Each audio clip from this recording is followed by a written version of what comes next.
Folks, Black Star Network is here. Oh, no punches! I'm real revolutionary right now. Support this man, Black Media. He makes sure that our stories are told. Thank you for being the voice of Black America, Roland. Stay black. I love y'all. All momentum we have now, we have to keep this going. The video looks phenomenal. See, this difference between Black Star Network and Black-owned media and something like CNN. You can't be Black-owned media and be scared. It's time to be smart. Bring your eyeballs home. You dig?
Today is Friday, October 6, 2023. Coming up on Roland Martin Unfiltered, streaming live on the Black Star Network. There's a reward for information leading to the shooters at Morgan State University. We'll tell you exactly about that when we can. Louisiana, they're battling white Republicans when it comes to the creation of a second Black congressional district. Same thing happened in Alabama. There was a hearing today. We'll tell you exactly what took place. Also, tomorrow is the last day of early voting in Louisiana. Black numbers are not where they should be. And the African-American who is running for governor, Dr. Shawn Wilson, will join us on today's show to talk about his campaign. Also, grassroots voting organizations starting to hit the road all across the country. We'll talk with Melody Campbell, the National Coalition on the Black Civic Participation. They are in Florida. Also, while the overall unemployment rate remains steady, the unemployment rate for Black men increased. For Black women, it dropped. We'll give you the latest on today's job numbers.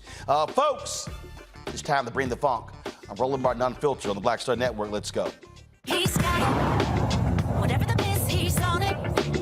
Whatever it is, he's got the scoop, the fact, the find. And when it breaks, he's right on time and it's rolling.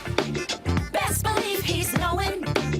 Putting it down from sports to news to politics. With entertainment just for kicks, he's rolling. It's on go, roll, y'all. It's Roland Martin,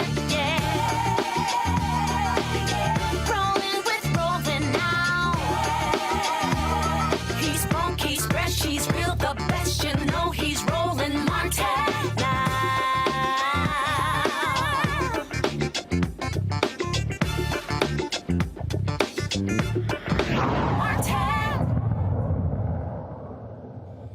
Folks, the battle over voting continues. Today in Louisiana, Republican lawyers went before the federal bench, the Fifth Circuit Court of Appeals, asking or arguing if the state must follow Alabama's court-ordered path in drawing a primarily new black congressional district. The questioning also was about how quickly they could get this done before the 2024 election. Louisiana is one of many states still battling over congressional districts after the U.S. Supreme Court ruled Alabama violated the Voting Rights Act when its Republican legislature failed to create a second black majority congressional district when it redrew the state's congressional map after the 2020 census. Joining me now is Cliff Albright, co-founder of Black Voters Matter. Cliff, glad to have you on the show. All right, Cliff, here's what is bogus, what is absolutely bogus from these Republicans. Last year, they drew the congressional lines, all right? What then happened was they were drawn enough in time. The federal courts ruled if they violated the Voting Rights Act. There was enough time actually to change it before the 2022 midterm elections. That didn't happen. So what then happened was the Supreme Court said, hold up, leave the lines in places in line. Republicans got control of the House. Now they're trying to say we don't have enough time. It's 2 years later. This is BS. Yeah, I mean, you're exactly right, Roland. What they did in the last time was that they had all these cases. You know, you had the Alabama case, you had the Louisiana case, you got cases from Florida, Georgia, South Carolina, and they held off on ruling on any of them, including Milligan, which they eventually ruled on this year, saying, oh, yeah, now that we looked at it, you know what, it was racist and black folks deserve another district. And that decision really impacts all of these other cases where the facts are very much the same. The situation in Louisiana is almost identical to Alabama. In Alabama, you had black folks only having 1 out of 7 districts, even though we are 30% of the population. And in Louisiana, we're even bigger part of the population as 1 out of 6 districts. And so it's really the same thing. Essentially, as you just said, what the Supreme Court did by pushing it off and waiting was saying, you know what, even though we know that these districts are racist and that they violate the Voting Rights Act, we're not going to do anything. So we're going to let our whole midterm election go by. And literally, the control of Congress was really decided just on the back of voter suppression and racially gerrymandered districts. So here comes Louisiana now. And this is why we told people, Roland, you may remember, and I think you were understanding at the time, too, when the Supreme Court decided to send the case back to Louisiana. Many people thought that that was a victory. They thought that it automatically meant that Louisiana would have to follow what Alabama, what the Alabama case went, right? And that would seem to be the common sense interpretation. But in reality, what they did was they sent it back for this question of, oh, do we now have to go through the full process of arguing this case at the appeals court? And so even though you would think that automatically it meant that the Louisiana case would have to go by the lower court and give the extra black district, we knew that there was the possibility for some shenanigans. This circuit, this Fifth Circuit in Louisiana, they're wrong for even entertaining this. They didn't even have to entertain this. They didn't even have to have a hearing about this week. They just could have squashed it and be like, nah, you know, the lower court has spoken, Supreme Court has spoken, you need to do an extra black district. But as soon as they even granted this hearing for them to even argue this, we knew that there was some shenanigans. And this is what our concern was going back to when they first decided that case a couple of months ago. And again, for people who don't understand, the courts ruled in enough time. I mean, if I remember, they ruled in early 2022. Before the primaries. Right. Louisiana's primaries are in the late year. They're in August, and then the general election is actually in November. There was more than enough time, but they were like, no, let's hold it. So I'm not buying this. Oh, I don't know if we're gonna have enough time to redraw these lines. Well, the legislature had more than enough time to fix the crap from last time. No, what they're trying to do is run out the clock, hoping at the court that they will get another attempt to freeze it in line to guarantee another black district is not created for another 2 years. Right, and that hope is really based on concrete experience because that is what often happens. We are often put in a situation where we have districts that we know are racist, that everybody and mama knows is racist, but they go through one cycle using it. Then they go through another cycle using it. And we're in this perpetual situation of, well, where's the justice, right? Justice delayed is, in fact, sometimes justice denied. And so that's what they're trying to do. In fact, they look like they got called out a little bit by this appeals court because they were basically, like you're saying, they were saying, oh, we want to have the full case relitigated. We want to have a full hearing, right? It's that important. But then when they're asked, well, how soon could this take and how much time? Then they start going, oh, well, I think, we could have the case actually be argued like sometime next year. And the judges tell them, well, you can't have your cake and eat it too. You can't act like this is urgent and then be like, oh, but we're cool waiting. We're cool waiting another 6 or 7 months before we actually get a hearing. So yes, you are absolutely right. This is all a part of the games that they're playing. They're playing a game in Alabama. They're playing games in Louisiana. They're playing games in Florida. They're playing games in South Carolina. But the reason that they're playing these games, we got to be clear, is because these games have succeeded in the past, and we found ourselves arguing a righteous case, a legal case, a case that would ultimately be proven to be on our side. But in the meantime, we've lost power. We've gone through 1 cycle, 2 cycles, 3 cycles with bogus, racist districts, and that's what Louisiana is betting on right now. They're playing games. But what gets me for the Fifth Circuit, why is there a need for a full trial? This already went through a full trial. Right. Exactly. It's already gone through a full trial at the district level, the first court level, and they were told it's racist, do another district. The same way that Alabama was told it's racist, do another black district. The Supreme Court has spoken on it in the Alabama Milligan case. It's racist, give them another district. And so there's no need to have a full hearing on this. The only reason you'd even be trying to get a full hearing if all you're trying to do is run out the clock, or just waiting and hoping that maybe you could just stretch it out and get it back to the Supreme Court, and that maybe they'll flip again, right? That maybe they'll actually do this time what everybody thought they were going to do with the Milligan case in Alabama. And so either way, they're playing games, and we do not need to have another full trial on something that's already been litigated. And that is quite clear. I mean, even common sense tells you how you got 33% of the population and we got 1 out of 6 seats. That means 33% of the population has 16% of the seats. Like, this is clear cut. This is, no pun intended, but it's black and white. And so, again, they are playing games, but they're playing these games because these games have worked in the past. And we are just here to tell them that the games aren't working this time, that we're on to your games, we're on to your tricks, and that we're going to stay on this. And we are going to get the power and the representation and the district that we deserve in Louisiana and all these other states. But while we're talking about that, tomorrow's the last day of early voting. And earlier this week, Gary Chambers put a video out. And Cliff, the numbers are abysmal of black folks showing up to vote early in Louisiana. I mean, it's crazy. Yeah. Yeah, I mean, it really is. And, and there are reasons for that.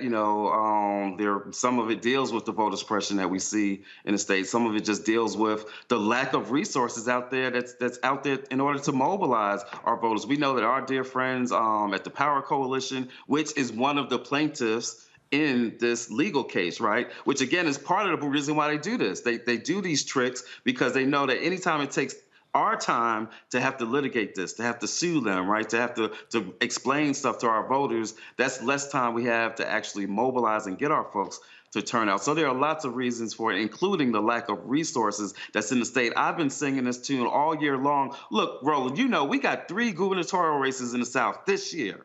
Like right now, Louisiana, Mississippi, right, where there's a real chance for black folks to come out in large numbers and shock the country. I've been telling people this for 6 months. And in Kentucky, which, like Louisiana, already has a Democratic governor, and you got critical issues at play in Kentucky, including Cameron, the attorney general who refused to prosecute cops that killed Breonna Taylor, he is running for governor in Kentucky. So we got 3 critical Southern gubernatorial races, and it has been hard to get people to pay attention to them and support them and invest in the groups that are trying to mobilize voters to come out, particularly black voters. And so we need more people like you. You know, you do it, but the rest of this country has not been paying attention to these critical races that are going on, where we have an opportunity to expand our power and to get action on the issues that we care about, right? Healthcare, right? In Mississippi, Medicaid expansion and rural hospitals. Mississippi has one of the highest sales taxes on food in the state of Mississippi, 7%, Roland. These are the issues that we have a chance to make some serious advances on if we get support for mobilizing black voters in these states. And it just hasn't been happening. All right, Cliff Albright, Black Voters Matter. Always appreciate it, man. Thanks a lot. All right. And I did get my dashiki. I got the dashiki. You got it, all right. Yeah, so I wore it on the air Monday. So I got the Black Voters Matter dashiki. All right, I appreciate it. Thanks so much. Get it to you. Oh, yeah. Okay. I appreciate it. Thanks a lot. Folks, going to go to a break. We come back. We'll bring in our panel. You're watching Roland Martin Unfiltered on the Black Star Network. Be sure to hit the like button if you're watching on YouTube. Same thing when you're watching on Black Star Network app. Support us in what we do. Your contributions play a critical role in us being able to do the coverage that we do. And so you want to join our Brina Funk fan club, send your check and money order. P.O. Box 57196, Washington, D.C. 20037-0196. Cash App, $RM Unfiltered. PayPal, R Martin Unfiltered. Venmo is RM Unfiltered. Zelle, Roland at RolandSMartin.com. Roland at RolandMartinUnfiltered.com. Be sure to get a copy of my book, White Fear, How the Browning of America is Making White Folks Lose Their Minds. Available at bookstores nationwide. Amazon, Barnes & Noble, Target, Books A Million. Get your audio version on Audible. We'll be right back. Next on the Black Table with me, Greg Carr. Our legal roundtable is back in session as we look at yet another potential landmark case being considered by the United States Supreme Court. This one is called 303 Creative versus Alennis, and may be the most important and far-reaching First Amendment, that is freedom of speech, case of our time. It could, depending on how the court rules, open the door for a return of Jim Crow segregation laws. It's true. If you say we can discriminate against one, you're saying we can discriminate against all. That's on the next Black Table. Don't miss it. Right here on the Black Star Network. Hatred on the streets, a horrific scene, a white nationalist rally that descended into deadly violence. White people are losing their damn minds. As an angry pro-Trump mob storms the U.S. Capitol, we've seen We're about to see the rise of what I call white minority resistance. We have seen white folks in this country who simply cannot tolerate black folks voting. I think what we're seeing is the inevitable result of violent denial. This is part of American history. Every time that people of color have made progress, whether real or symbolic, there has been what Carol Anderson at Emory University calls white rage as a backlash. This is the rise of the Proud Boys and the Boogaloo Boys. America, there's going to be more of this. Here's all the Proud Boys, Dave. This country is getting increasingly racist in its behaviors and its attitudes because of the fear of white people. The fear that they're taking our jobs, they're taking our resources, they're taking our women. This is white fear.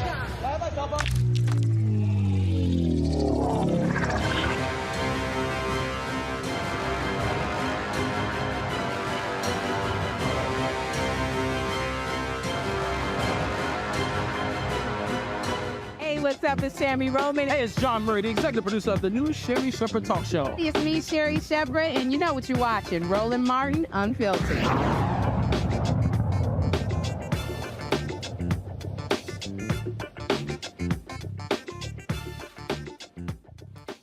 All right, folks, let's bring in our panel. Joining us right now is Matt Manning, civil rights attorney out of Corpus Christi. Matt coming in with the funky background. Go full screen. So, Matt, where you in? A studio or something? Recording studio? No, go full screen on Matt. What you doing? No, I'm in the valley. I had a hearing down here, so I'm at the bottom of the map, and I wanted to make sure I honored my commitment to be with you, brother, so I'm here from my colleague's office. Yeah, so do this here. Send Matt our logo, so when he got TV, he can throw the logo in the background so he can look real official. No doubt. Thank you. Kelly Bethea, communications strategist out of D.C. Michael Imhotep, host African History Network show out of Detroit. Glad to have all three of y'all here. Man, I'll start with you. It's the sheer BS of Republicans. I mean, they draw the lines in 2022. Courts say, y'all screwing black people. That was way more than enough time to redraw them. The Supreme Court's like, nope, freeze everything in line. Now we're in 2023, they're like, yeah, we don't know if we're gonna have enough time to redraw them. It's just, dude, it's October. The primary, it's like, y'all stop it. Just stop it. But this is what white Republicans are doing. Alabama, Louisiana, Florida, Georgia, all of these, Texas, all of these places to screw over black voters. Yeah, that's exactly what it is. And on top of that, what's interesting about it is it's kind of along the lines of a lot of the states' rights stuff that you hear. I mean, you're starting to hear that they are, or see rather, that they're just completely eschewing what the federal courts say. The Supreme Court has made a decision. You would think that they would honor that. But this made me think kind of Brown v. Board of Education, right? The fact that we had to have 2 Browns for them to say, hey, you need to implement what we told you to do. And it's the same idea here, with the exception that you have the Alabama court and then the other case. And in this case, the Louisiana officials just saying we're not going to abide by it. And here, obviously, what they're doing is changing, moving the goalpost relative to whatever their goal is at that time. But as Cliff alluded to earlier, and as you've always said, this is a matter of divesting black people of power, period, right? Because if it were really about the speed with which the maps were redrawn and adopted, then we wouldn't have this issue. They could have been done a lot faster. But when your goal is to take the power away from the people and not create a new district, you're going to do whatever you can to delay that. And that's precisely what you're seeing here. And the thing here, Kelly, they don't care. All of these so-called law and order people, they are purposely saying, the hell with the courts. If we don't like the ruling, we're going to ignore them. Well, the thing about these people who are so law and order oriented is that it's not about law and order that they want to abide by. It's law and order that they want to impose on others so that they can preserve their power. That's really all the law and order is about in this regard. So it doesn't surprise me, the hypocrisy. It doesn't surprise me, the hubris, that they are dragging their feet on this issue, that they are so afraid of losing, that they are frankly fighting a losing battle, again, because of their hubris and their blatant racism and their innate desire to stay in power. So like the person before us said, it is ridiculous. It is absolutely ridiculous. And, it's just indicating just how much of a losing battle that they have. Check this out, Michael. So go to my iPad. This is the Washington Post story. Ohio's GOP supermajority tests limits of democracy before abortion vote. Look at this here. They literally have been ignoring the directives of everyone. Even when you read this story, look at this here. Republican leaders here repeatedly defied directives from the state's highest court to fix gerrymandered electoral maps, leaving the process in chaos and residents voting in districts with unconstitutional boundaries. They enacted more restrictive voter laws that hurt younger, less affluent Ohioans.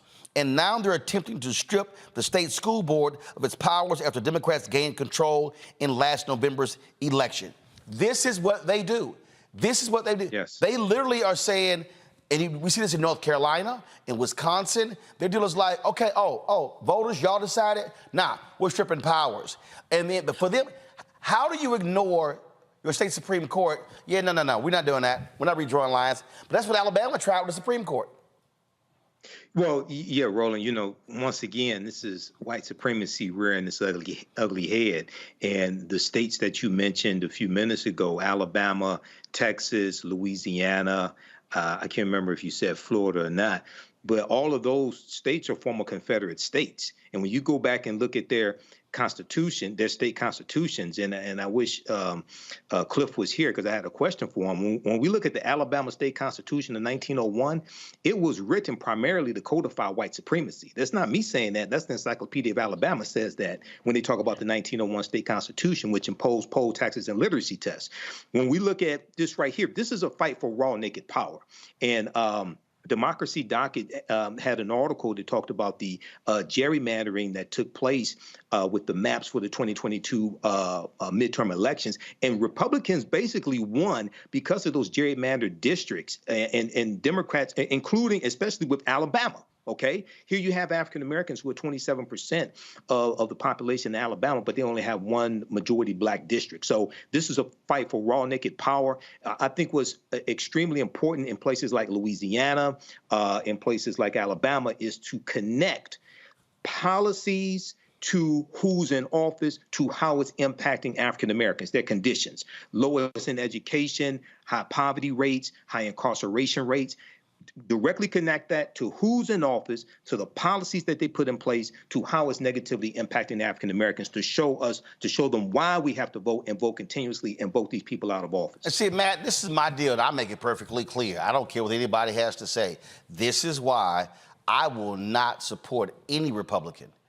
I don't care who you are, because what they are trying to do is literally destroy the will of the people. Hell, where Michael is in Michigan, the voters there created a commission to redraw lines. You know what these fools said? Yeah, we're just gonna ignore that. I mean, they literally are in Ohio, they tried to change, they wanted to try to raise the number to 60% for a statewide amendment because they saw what was coming when it came to abortion. They spent $54 million trying to stop the special election. Then they called a special session to stop the initiative before even there was the election. These people will do anything to thwart democracy. And what pisses me off, what's pissing me off in Louisiana, is we're not voting, so therefore we're making it easier for them to do what they do. And I see you change your background. Go ahead. Yeah, I'm gonna change it again to do a logo, but I got you. But in any event, you're exactly right. And again, it's a matter of moving goalposts, and beyond just moving goalposts. What's particularly problematic is, they're a lot of times the ones who try to quote, the will of the people. If you look in Ohio, if I remember correctly, they had an election and the people denied, or rather shot down, that constitutional amendment they sought. So, at some point you have to live by the edicts that you're calling on your own. And I think that this is really indicative of this crisis in representative democracy that we see. We see politicians who are making decisions that are expeditious for them and their political careers, and not particularly for their constituents, nor for the will of the good, if you will, the good of the people. So that doesn't surprise me. And I think it's really an astute point to mention that you can't support any Republican, because the Republican Party these days is eating itself alive and is getting further and further out into the extremes. And you have no credibility if you continue to carry that GOP banner, watching the direct assaults on democracy and freedom that their party is espousing these days. The thing here that is crazy to me, Kelly and then Michael, is that, again, when you look at what's happening, Republicans in North Carolina are trying to pass a bill that will exempt them from making any of their records and their staff public. Now, it applies to everybody else in the state, but not the Republican legislature. Kelly? When you have a situation in which you are losing, I don't know anybody who knows they are losing who still plays by those rules. They will do anything they possibly can to make the game in their favor and hope out for a win. The same principle applies here. It is not that Republicans don't know what the rules are. It is not even that Republicans weren't in the room when the rules were made. The problem is they are losing. because they have siloed themselves into this very narrow path of white supremacy, of racism, of bigotry, of elitism, of superiority, that they have shrunk themselves in their ideology to the point where they can't branch out for fear of them, again, losing. So what do? You change the rules of the game, or frankly, like you just said in North Carolina, ignore the rules of the game. It doesn't apply to me because I'm losing. What does it matter? So again, like I said before, nothing here surprises me. It's just a matter of, what are Democrats going to do about it? What are progressives going to do about it? When we have the rule book, when we know what they're going to do, when we have a history of what they have done, what are we going to do in terms of leveraging this information to make sure that Republicans don't repeat a win by way of cheating? Go to my iPad, Michael. This is from, again, the Washington Post article. Though voters in 2015 and 2018 approved constitutional amendments designed to make the process of drawing districts for both the legislature and Congress more fair, the 2001 redistricting committee process erupted in chaos when the GOP-led redistricting commission repeatedly pressed forward with state legislative maps found to be unconstitutional by the state Supreme Court. They don't care. They don't give a damn. These people have to be stopped. Absolutely. They have to be stopped in the North. They have to be stopped in the South. They have to be stopped out West. They have to be stopped in the East. White supremacy is white supremacy. I don't care where it is geographically. And then when I was looking at the article from National Public Radio dealing with North Carolina legislatures criticized for exempting itself from public records law, it seems like they think some type of lawsuit or investigation may be coming. And they're trying to protect themselves from this, the North Carolina state legislature. So this is why, people have to understand that politics is the legal distribution of scarce wealth, power, and resources, and impacts every aspect of our lives. And, the conversation you had talking about Gary Chambers, conversation you had with Cliff Albright, the reason why many of our people don't fight back is because many of our people, unfortunately, don't think that we're fighting for. Okay, when you've been dehumanized, when you listen to music that calls you an N-word and B's and H's, things like this, you will internalize that and think that you don't deserve anything better. So we have to understand that these people work for us. We have the ability to fire them. We deserve better. Okay, and we have to continue fighting until we win. Last point, folks. Go to my iPad again. So this is what Republicans did in Ohio, and I'm trying to tell you. This is Ohio, this is Texas, this is Florida, this is all across this country. In 2001, GOP leaders passed a law making appellate and Supreme Court races partisan for the first time in more than a century. Guess what happened? Those Republicans took control of the state Supreme Court. They threw out lawsuits challenging those state lines. Well, guess what? Now you have a former Supreme Court Chief Justice in Ohio, Maureen O'Connor. She's now leading an effort to put a constitutional amendment on the ballot in 2024 requiring a citizen-led commission to draw future maps. They're going to do everything they can to stop all of this. And so we have to understand how to use our power. Speaking of that, about to go to break. We come back. We're going to talk to the brother who's running for governor of Louisiana. He needs resources. He needs votes to be able to win.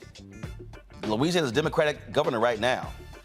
If the same folk who vote for John Bel Edwards vote for my next guest, he's governor. But I keep asking, black folks in Louisiana, where are you? And where are all these old loudmouth folks who on YouTube who are from Louisiana? It's amazing how quiet they are, but they love questioning folks like me and others when we're talking about doing stuff for black folks. Oh, yeah, I know who I'm talking about. Don't make me call your name. You're watching Roland Martin Unfiltered on the Black Star Network. When you talk about blackness and what happens in black culture, we're about covering these things that matter to us, speaking to our issues and concerns. This is a genuine people-powered movement. There's a lot of stuff that we're not getting. You get it, and you spread the word. We wish to plead our own cause. Too long have others spoken for us. We cannot tell our own story if we can't pay for it. This is about covering us. Invest in black-owned media. Your dollars matter. We don't have to keep asking them to cover our stuff. So please support us in what we do, folks. We want to hit 2,000 people, $50 this month, raise $100,000. We're behind 100,000, so we want to hit that. Y'all money makes this possible. Checks and money orders go to P.O. Box 57196, Washington, D.C. 20037-0196. The Cash App is $RM Unfiltered. PayPal is R Martin Unfiltered. Venmo is RM Unfiltered. Zelle is Roland at RolandSMartin.com. On the next A Balanced Life with me, Dr. Jackie, 2 facts that you need to be aware of. African American women have the highest diagnosis of breast cancer than any other group in the U.S. And young African American women are most likely to be diagnosed with one of the highest aggressive forms of breast cancer than all other groups. It is a disease that requires fast action, determination, and a whole lot of support. On our next show, we'll meet a young woman who's chosen an alternative path and approach to tackling this disease. And you'll hear from our medical and support experts on how to maintain balance through it all. We encourage exercise. We encourage, changing diet and making, all those personal changes. That's on the next A Balanced Life on Black Star Network. Hello, I'm Marissa Mitchell, a news anchor at Fox 5 DC. Hey, what's up? It's Tammy Roman, and you are watching Roland Martin Unfiltered.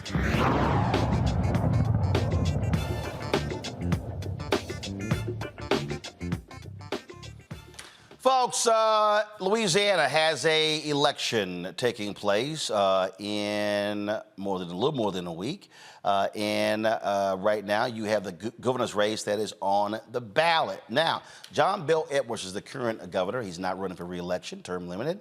And so he is going to be stepping aside. But on the Democratic side, Dr. Shawn Wilson is running. And here's the issue here, folks. He can win if folks vote. Let me say it again. He can win if folks vote. 900,000 African Americans in that state who can vote. The question is, are they going to turn out? But also, when you have your other progressive and white Democrats in the state. He is the former Transportation Secretary of Louisiana. He joins us right now. Dr. Shawn Wilson, glad to have you here on the show. So I saw, before I came on the air, I saw a story that said, that showed you got about $700,000 in your campaign coffers. Your opponent has more than $5 million, but you're running second to him. And so you're doing a whole lot with little. But let's talk about how critically important it is for you to turn your voters out in early voting period, which ends tomorrow. Well, good afternoon, Roland, to you and your listeners, brother. I'm happy to be with you. I am Shawn Wilson, candidate for governor. And you are absolutely right in your lead-in that if we turn out, we win. We've got 32% African Americans. That's 900,000 votes here in the state of Louisiana. And as it stands today in early voting, after 6 days of early voting, we are 10 to 12% less than where we were in 2019. And if our voters show up, we absolutely win. And I think you hit a highlight that says we are right on message, we are right on our approach, and we're right on the experience as the best qualified candidate in the field of 15 candidates. I am running number 2. And I am number 4 or 5 in terms of funding because we have not had the resources that others have had. My leading opponent, Jeff Landry, has been Attorney General for the last 7.5 years. He's been absent for his responsibilities in terms of being the chief law enforcement officer of our state. And he's been campaigning for those 7.5 years. So he started this race with about $10 to $12 million. And we've raised right over $2 million and have done a really good job. And I've been running since March. I was on your show, I believe, back in April. We've been running since March, and we absolutely need more support financially to get out and motivate our constituents to vote. That's the only way we're going to win. And the fact that we do not have the down ballot races, that doesn't intimidate me. It does hurt the turnout a little bit, but the more resources we have, the more we can turn out our vote, because the future of Louisiana absolutely depend on it. When you think about the record of the candidate that I'm running against, Jeff Landry, it is an abysmal record in terms of fairness and justice and leadership that we need here in the state of Louisiana. What support are you getting nationally? Is it Democratic Governors Association? Is it Democratic National Committee? You getting any help from the White House? Well, we are absolutely getting help that John Bell didn't get in 2015. You know, let me just give you the statistics. When I started, my name recognition was higher than John Bell's was. He ran for a year and a half before he raised $1 million. I've only been running for 6 months, and we've hit the $2 million mark. We actually have the full support of the DGA, and their efforts have shown up in a big way and have made a big difference for what we've been able to do. And we continue to work with them. That's the Democratic Governors Association. And we've met with the Democratic Party. There's more that can be done because we've got leaders and investors in campaigns like mine all over the country. And I'm asking you today, make a difference, because you pointed out this is a Democratic governor right now. We've had 8 good years, going on 8 good years of leadership. And there are only 3 races across the country. And these are the last races before we get to the 2024 presidential race. You've got a race in Kentucky. You've got a race in Mississippi. Both of those have an incumbent governor running for re-election, one being challenged in Mississippi by Brandon Presley. And then you have this open seat, where I'm the only African-American candidate in this top tier. And guess what? I'm the most qualified with 25 years of service in Republican and Democratic administrations. And so we need resources on the ground to help motivate this, whether it's independent expenditures or supporting our campaign. It will make an amazing difference in terms of turnout for the vote that matters. And you said it best. Tomorrow is the end of early voting, and the race can be won or lost in early voting. We know that for a fact. We saw the narrow margin that John Bell won in 2019 was less than what you had in early voting. So it does make a difference for us to get people out to the polls tomorrow, but more importantly, to get them to the polls also on the 14th. And here's what else is happening on the 14th. We have a large HBCU network. We've got the only HBCU system in the world today in Louisiana. Southern's homecoming is on Election Day. Gramblin's homecoming is on Election Day. LSU has a major home game. And then the Saints are going to be in Texas on the Sunday after the election. And so we've got lots of distractions. All the more reason why we need to motivate each and every Democratic voter in the state of Louisiana to show up tomorrow in big numbers and have a record turnout. We need people to get on their phones, make calls, send texts, to bring 20 people with you, bring 50 people with you. That's how we're going to win this election. You talked about that. So for let people know, let's walk us through this here. So the election is October 14th. Does the winner have to get 50 plus 1? And if that doesn't happen, is there a runoff?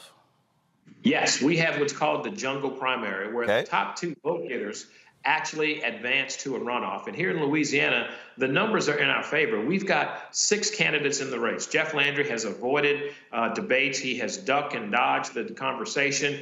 The day he qualified, he went out the side door or the back door to not talk to the press. Here's what's most embarrassing for Louisiana. This is the candidate who avoided a major debate in the city of New Orleans that was statewide televised because it was sponsored by the Urban League. And he actually said the Urban League was a radical organization and he didn't have to go talk to him. This is a guy who invited people to leave the state of Louisiana if they disagreed with him. And so this jungle primary, as it's called, he is sitting in the polls, and we're about 5 points behind him right now, but everybody else is 20 points behind me. And so the numbers are such that neither of us are going to get 51% or 50% plus 1 vote in the primary. All the more reason why we have to mobilize, get people to the polls, and ensure that we have a very strong turnout. We've got about 20% of our electorate right now is undecided. A large part of that should be the vote that will come to me in terms of Democratic votes here in the state of Louisiana. And so we deserve to have them out. We've got to motivate them.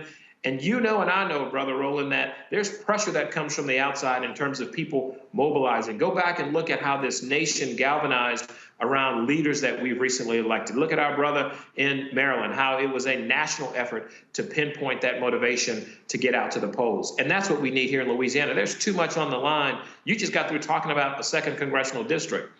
The fact that Louisiana is in the same boat of Alabama and we have the same kind of resistance, and the Attorney General, the guy I'm running against, has led the charge where the judge was going to, I believe, draw the districts, and he's gotten an injunction. And so my grandmother, my family would always say, when people show you who they are, believe them. When they tell you who they are, You take him at their word. He has shown us that he is not interested in doing what is right and just for the state of Louisiana. And we need the entire nation to come in Louisiana, invest your resources, and support a candidate that can do that job. So let's walk through this. So if it comes down to both of you, you come in first or second on October 14th, it goes to a runoff. When is the runoff?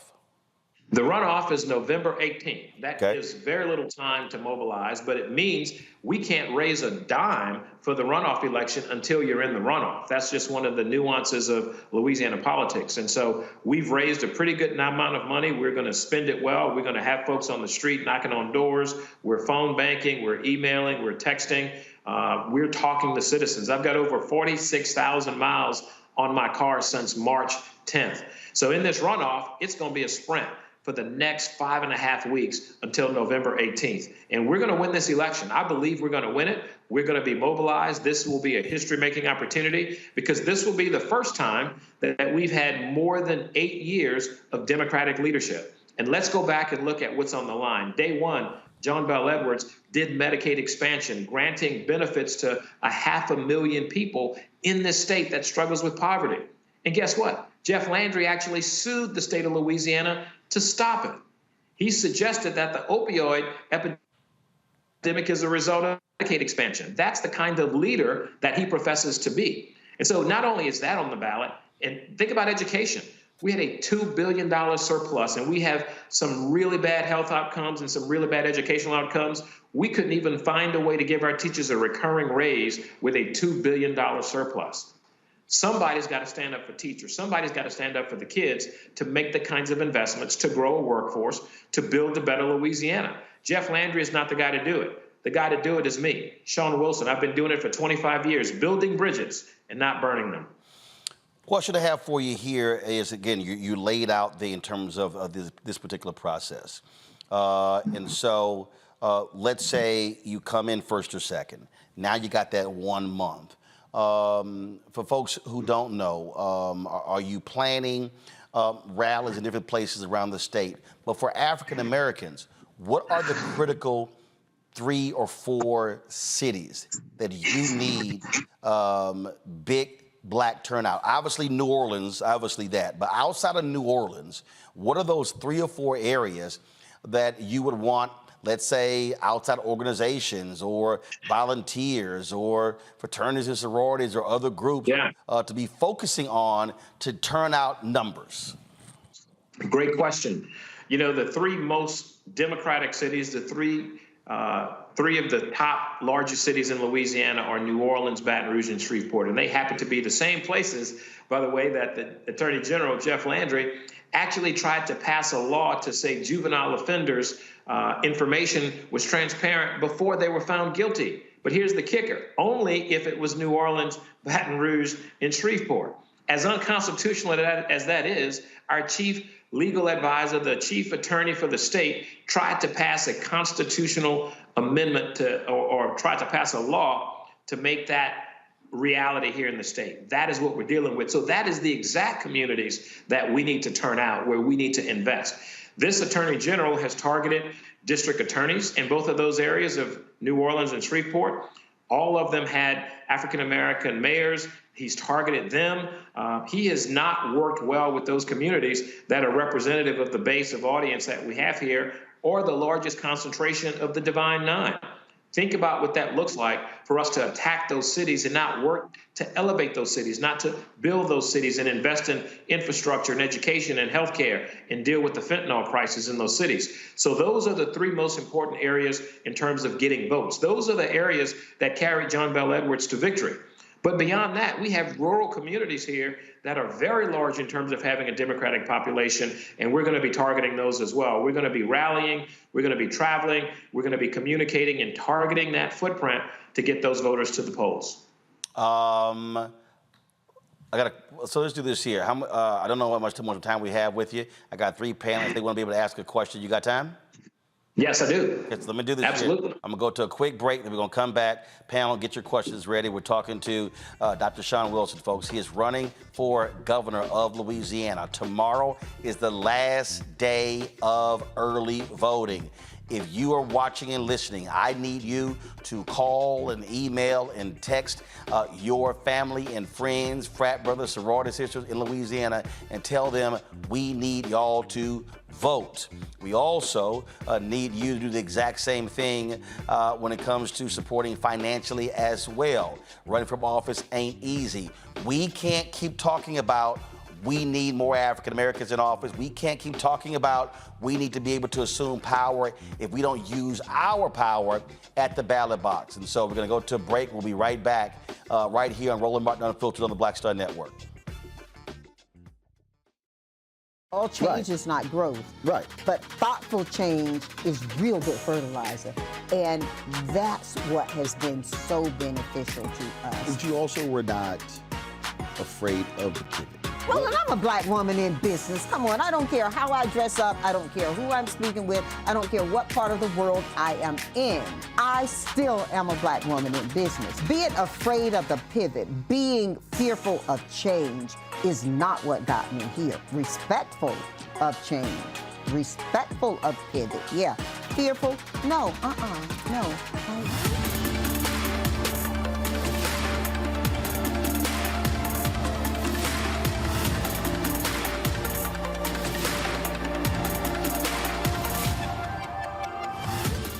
On the next Get Wealthy with me, Deborah Owens, America's Wealth Coach, we talk about the principles of mindset, strategy, and execution. This week, we're adding a fourth, faith. You're going to hear from a mother and daughter duo who are helping thousands of black women build wealth, all through their faith. You are more than you can ever imagine. Not just obtaining things to show that, but seeing yourself. Making your faith work for you. That's right here on Get Wealthy, only on Black Star Network.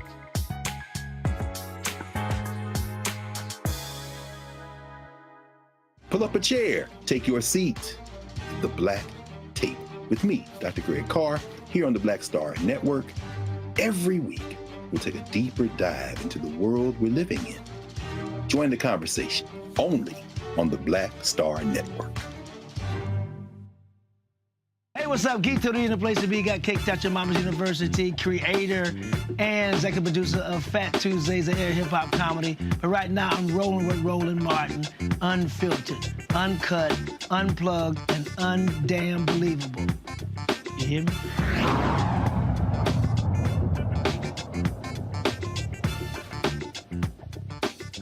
Folks, we're talking with Dr. Shawn Wilson, gubernatorial candidate in the state of Louisiana. He's with us right now. I want to go to my panel with questions. First off, Kelly Bethea.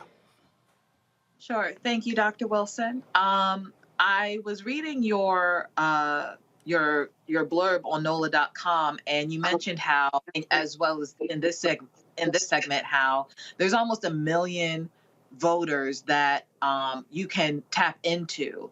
Aside from the voter suppression and the blatant redlining and racism that has been happening in Louisiana, what, if anything, else do you think is the root cause of the lack of voter participation? And what can you, as a candidate, if anything, do to address that? Great question. You know, I think some of the challenge that we have in terms of the motivation of those 900,000+ voters has to do with the value that they're receiving from government and what we're actually doing. I'm talking about issues that matter to them. I'm talking about things like affordable housing, things like juvenile assessment centers, things like reentry programs. You know, we have a state that we've been an incarceration capital for decades. We have over 25,000 people incarcerated in the state of Louisiana that are disproportionately African Americans, which means they have family members and extended family here in Louisiana. The Attorney General has said, let's bring back executions and firing squads. That's the kind of advanced policies he wants to push. He doesn't want to talk about giving people reentry programs where they come out of prison with a skill set to become a taxpayer and not a tax burden, that they have a job and that they have better skills and training than when they went in. No one's going to talk about the literacy issue and what happens in public education and how 40% of our third graders aren't going to be reading on grade level and then could potentially be held back, no one's going to start crying until they say, wait a minute, you didn't do anything and now they're in third grade. I'm talking about investing in those young people, those minds from 0 to 4, and making sure that we remediate those kindergartners, first graders, and second graders who might not have come to school prepared to learn. And those are the children of the folks in this community, and they are so burdened with having low wages in the state that they aren't self-actualizing and going after these bigger, more important issues. And so there's apathy in terms of the voting issue, but I also think there's an apathy in terms of getting the value of government, and that's what I want to make sure that we give to the communities all across Louisiana. Matt? I too read your positions, Dr. Wilson, and I share them. I like your position on the death penalty, on quality of life, and the Medicaid expansion. I want to get down to brass tacks. What do you anticipate you need when you get to the general to compete with Landry? I mean, obviously you want as much as you can raise, but is there a target number? And in addition to that, what is your thought about how social media can be used to obviously magnify your message? You know, Governor Edwards, when he ran, I think the last time in 15, he looked at about $5.5 million to be spent in a month. We're going to need that same amount of money to be competitive. The difference between me and that other guy, not only is it policy and experience and my level of competence, but it's also the fact that he's been in the public space for 8 years. And so we have to spend extra money to build up name recognition and be out there, because I had my head down doing the job, getting things done, building infrastructure, growing business, creating jobs, making life safer. So we need to target somewhere between $4 and $6 million between October 15th and November 17th. And we're going to have to leave it all out on the field. That's how we're going to have to do it. And here's where social media comes in. Here's where these opportunities come in. Campaigns have become so targeted, so directed, and you get to live somewhat in the vacuum. And if we can, in that social media space, educate people that this is really an issue. We send a whole lot of text going on. We have a whole lot of group messages. We have a whole lot of social media posts about things that are all nice and fun and good, but it doesn't have anything to do with making us safer, making our communities healthier and smarter, and creating wealth in our neighborhoods and in our state. And so I need everybody on social media to galvanize, to talk about these issues, to hold this other guy accountable for these really arcane, extreme positions. This is an attorney general who has joined with 12 other attorneys general across the states of these United States to track where mothers and children go for health care outside of Louisiana. What on earth does that have to do with anything in terms of what a governor has to do? We're banning library books. We're holding faculty accountable and threatening tenure and free speech. These are things that are on the line, and unless we stop it here, it's going to permeate. We've seen what happens in other states where we just go unchecked and we allow these things to go on. We don't need that in Louisiana. We are better than that in terms of embracing environments, embracing diversity, and building a community and having a welcoming environment. That is what we need to perpetuate, and that's where social media can hold these guys accountable for these really bad policies, but also support really good policies and make an investment.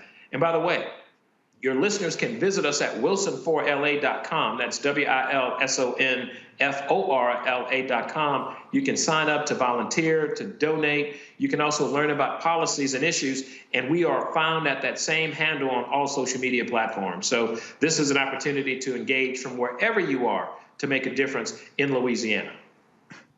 Michael. Dr. Wilson, I know we've been talking about the low voter turnout among African Americans in early voting. In the previous segment with Cliff Albright, we spoke about that as well. What do you attribute the voter apathy when it comes to African Americans? What do you attribute that to? And then also, how do you connect policy to what it is, to the top 2 or 3 issues that African Americans say that they want? How do you connect policy to that, to show them the connection between policy and conditions?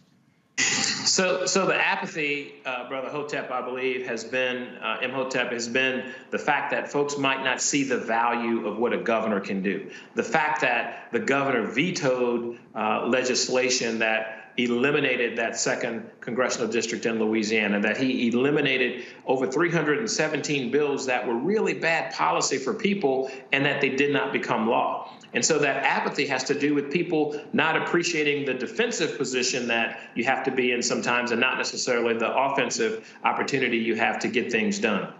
In terms of policy and what can happen, think about what happens when you have over 60% of our population depending on Medicare and Medicaid, and you lose that Medicaid opportunity.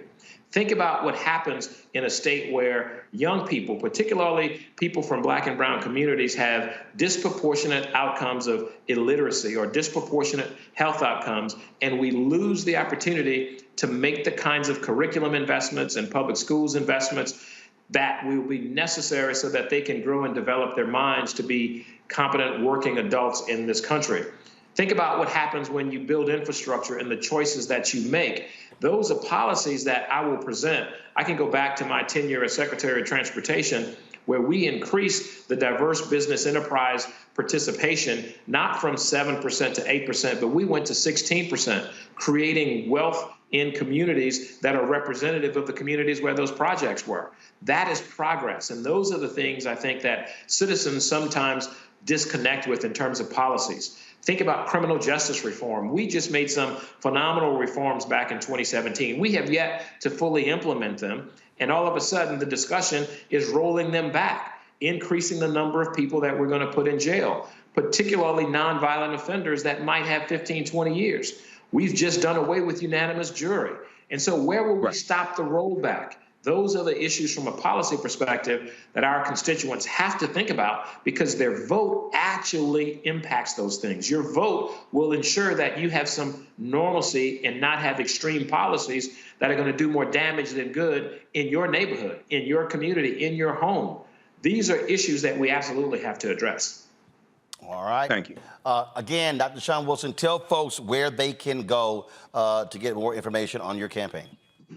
Absolutely. You can visit us online at wilson4la.com. That's WILSON4LA.com. You can visit us on X or Twitter. You can visit us on Facebook and Instagram at that same handle, Wilson4LA. Text people that you know in Louisiana. Everybody's got somebody connected to Louisiana. You need to find your family, your friends, your grandma and them, your mama and them, all of them. Call them and say to them, get active, get involved, go vote, because number 16 is the only place you can vote on this ticket that's going to get you 16 good years of leadership, of progress, coming back from those gentle years where we had a $2 billion deficit to a $2 billion surplus. Now we need to spend that money appropriately on issues that matter to make our communities safer, smarter, healthier, and wealthier. And I'm that candidate, and I appreciate the opportunity and welcome the help and encouragement and the financial investment to take the fight to Jeff Landry that he absolutely deserves. All right. Frat, we certainly appreciate it. Thanks a lot. Thank you, brother. It's good seeing you, man. All right, 06. All right, folks. Going to a break. We come back. Last night, Reverend Dr. William Barber, we carried it live. Some of his speech in Kentucky. They were rallying people there to get out the vote. Same thing is happening right now in Florida. Melanie Campbell with the National Coalition of Black Civic Participation will join us. You're watching Roland Martin Unfiltered right here on the Black Star Network. Coming up next on The Frequency, right here on the Black Star Network, Shanita Hubbard. We're talking about the ride or die chick. We're breaking it down. The stereotype of the strong Black woman. Some of us are operating with it as if it's a badge of honor. Like, you even hear Black women like aspiring to be this ride or die chick, aspiring to be this strong Black woman trope at their own expense. Next on The Frequency, right here on the Black Star Network.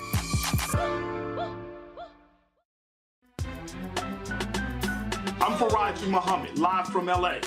And this is The Culture. The Culture is a two-way conversation. You and me. We talk about the stories, politics, the good, the bad, and the downright ugly. So join our community every day at 3 p.m. Eastern and let your voice be heard. Hey, we're all in this together. So let's talk about it and see what kind of trouble we can get into. It's The Culture, weekdays at 3, only on the Black Star Network. When you talk about blackness and what happens in Black culture, we're about covering these things that matter to us, speaking to our issues and concerns. This is a genuine people-powered movement. There's a lot of stuff that we're not getting. You get it, and you spread the word. We wish to plead our own cause too long have others spoken for us. We cannot tell our own story if we can't pay for it. This is about covering us. Invest in Black-owned media. Your dollars matter. We don't have to keep asking them to cover our stuff. So please support us in what we do, folks. We want to hit 2,000 people, $50 this month, raise $100,000. We're behind 100,000, so we want to hit that. Y'all money makes this possible. Checks and money orders go to P.O. Box 57196, Washington, D.C. 20037-0196. The Cash App is $RM Unfiltered. PayPal is R Martin Unfiltered. Venmo is RM Unfiltered. Zelle is Roland at RolandSMartin.com. Marissa Mitchell, a news anchor at Fox 5 DC. Hey, what's up? It's Sammy Roman, and you are watching Roland Martin Unfiltered.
Folks, voting organizations are out here in these streets all over the country. You've got in Louisiana, you got some students at Southern University. They're doing all they can to get the vote out. Check out this video that they put out on the Southern University's website. So today we're doing some bus rides to the polls. We're also doing some voter education using some of the literature that we have from our partners, Power Coalition.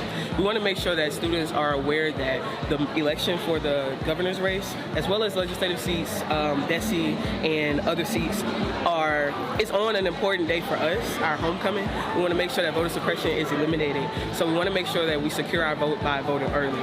So our initiative today is to make sure that every student on Southern's campus is aware that early voting has started and ends on October 7th and votes before the October 14th election, so that we don't have to get in the way of missing homecoming, missing the parade, missing the game. We can have fun on that day instead of having to worry about voting, right? So we can worry about voting early on and we can have fun later on. Folks, in Louisiana, in Florida, the same thing is happening. The National Coalition of Black Civic Participation and the Power of the Ballot Action Fund kicking off their 2024 Black Voter Mobilization Campaign, The Power of the Ballot. We Will Not Be Erased, Vote 2024. The national campaign and Florida statewide tour is taking place. Melanie Campbell, President and CEO of the coalition, joins us right now from their first stop in Jacksonville. So, Melanie, glad to have you. So what exactly are y'all doing there? Is it rallies, door-to-door, door knocking, street sweeps? What's going on? Thank you, Roland. Oh, wow. No, you're fine. Go ahead. Don't worry about it. Did we lose Melanie? All right, did we lose Melanie? Okay, all right, folks. No, actually, I still see her there in remote one. We got her? Okay, so just all right, Melanie, we got you. We got you. Go ahead. Hey, Roland, thank you so much. Yes, we're down here in Florida. You know what we always say, we got to start early. So we said we're going to start early. And so we're starting in Florida to get ready for 2024 and also make sure that we're lifting up the critical issues that are impacting us.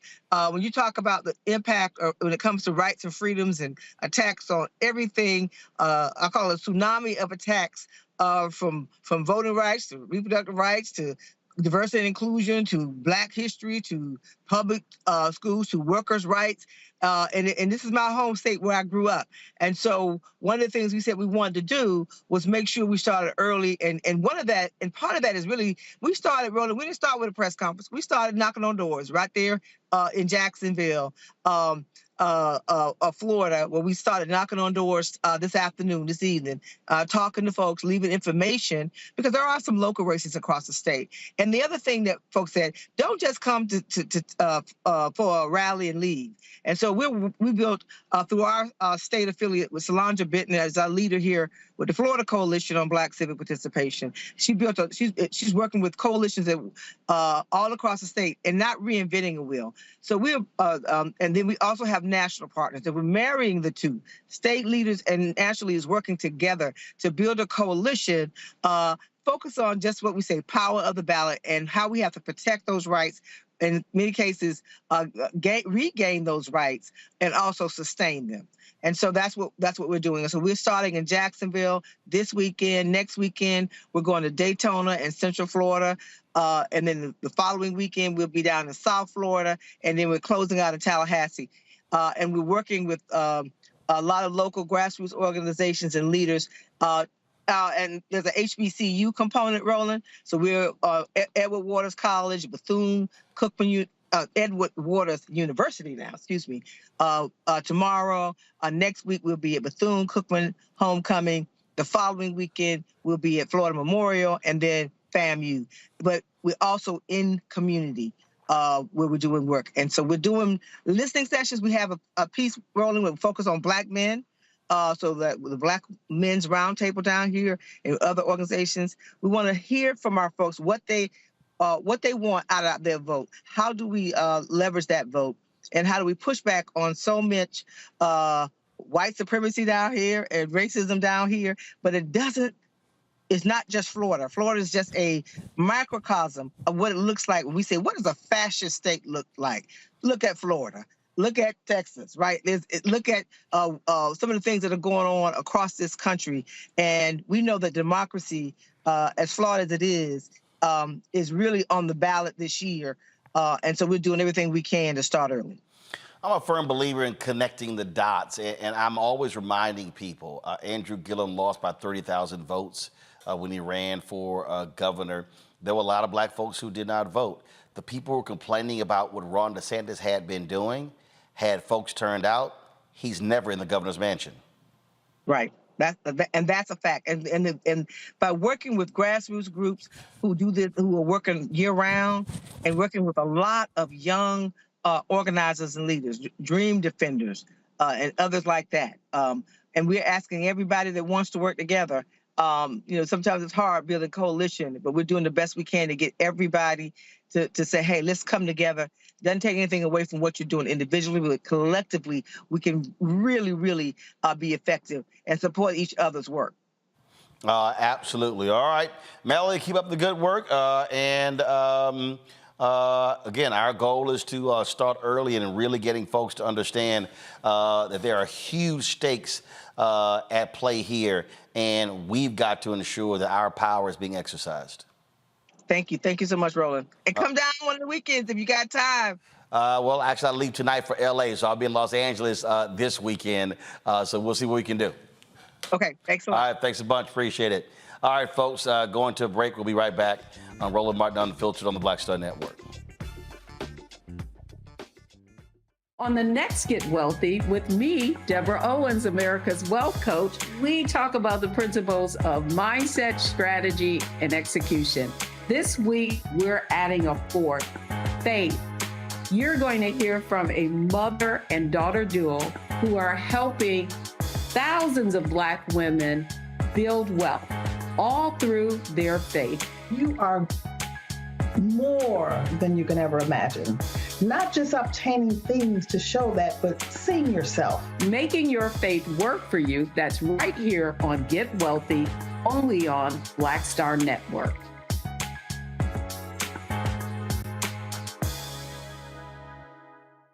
Hatred on the streets, a horrific scene, a white nationalist rally that descended into deadly violence. You will not White people are losing their damn minds. As an angry pro-Trump mob storms the U.S. Capitol, we've seen shooting. We're about to see the rise of what I call white minority resistance. We have seen white folks in this country who simply cannot tolerate black folks voting. I think what we're seeing is the inevitable result of violent denial. This is part of American history. Every time that people of color have made progress, whether real or symbolic, there has been what Carol Anderson at Emory University calls white rage as a backlash. This is the rise of the Proud Boys and the Boogaloo Boys. America, there's going to be more of this. Here's all the Proud Boys, guys. This country is getting increasingly racist in its behaviors and its attitudes because of the fear of white people. The fear that they're taking our jobs, they're taking our resources, they're taking our women. This is white fear.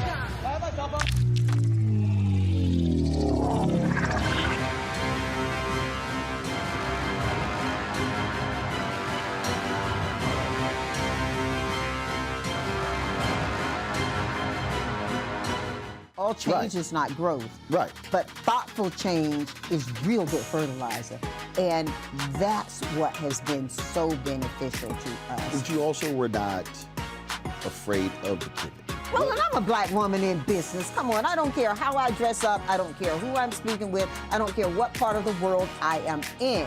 I still am a black woman in business. Being afraid of the pivot, being fearful of change is not what got me here. Respectful of change, respectful of pivot, yeah. Fearful, no, no.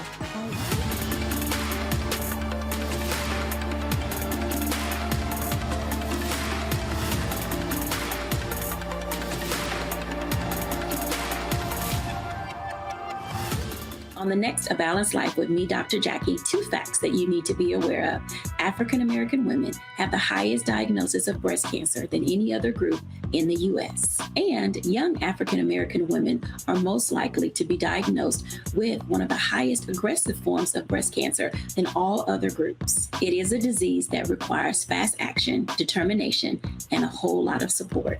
On our next show, we'll meet a young woman who's chosen an alternative path and approach to tackling this disease. And you'll hear from our medical and support experts on how to maintain balance through it all. We encourage exercise. We encourage, changing diet and making, all those personal changes. That's on the next A Balanced Life on Black Star Network. Hello, I'm Paula J. Parker. Truly proud on the Proud Family. I am Tommy Davidson. I play Oscar on Proud Family, Louder and Proud. Hi, I'm Jo Marie Payton, voice of Sugar Mama on Disney's Louder and Prouder, Disney Plus. And I'm with Roland Martin on Unfiltered.